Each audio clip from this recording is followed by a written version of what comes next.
tarbija b'saħħitha u li tiżen ftit anqas minn 3 kilogrammi, twieldet l-4 filgħodu.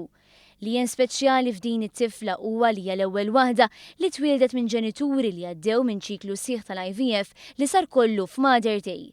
Il-kap ta' Dipartiment tal-Maternità f'Mater Dei u ġinekologu Mark Brinkat iddeskriva dan it-twelid bħala tragward importanti ħafna. Din hija l-ewwel waħda li twieldet kollha Mater Dei. Kellna mill-programm tal-Gvern li twildu sena l-oħra f'Novembru kienu 3 oħra.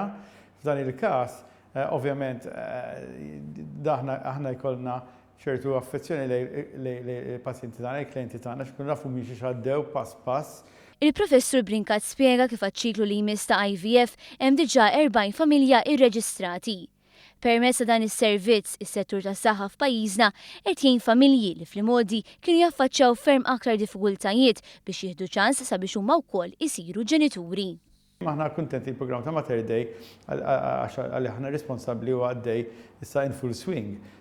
Dan jina nemmen li aħna ikollna catch-up period, nużar kemm bl-Ingliż, għandna catch-up period biex insolvu din il-backlog. Aħna naħdu brata pjuttost maġla issa, diġà minna l-5 ċiklu Mater Dei dis-sena, issa nagħmlu ċiklu ieħor f'Novembru u kull ċiklu ġifieri nkunu nistgħu naraw xi 40 koppja kull darba. Il-professur spjega kif dan iċ-ċiklu jdum għaddejt minn ġimgħat, b'sitt ġimgħat minnhom ikunu l-preparazzjoni fiżika tal-mara u l-ġimgħatejn l-oħra ikunu il-proċess kirurġiku.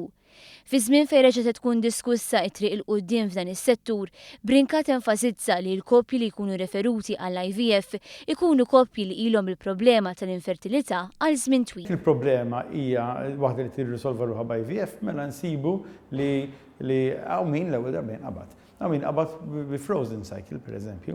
Għaw min jiġi għandna jkun mar barra, jkun sifer barra, jkun ġi għandna, bat qabad magħna, jkun għamela numru ta' drabi.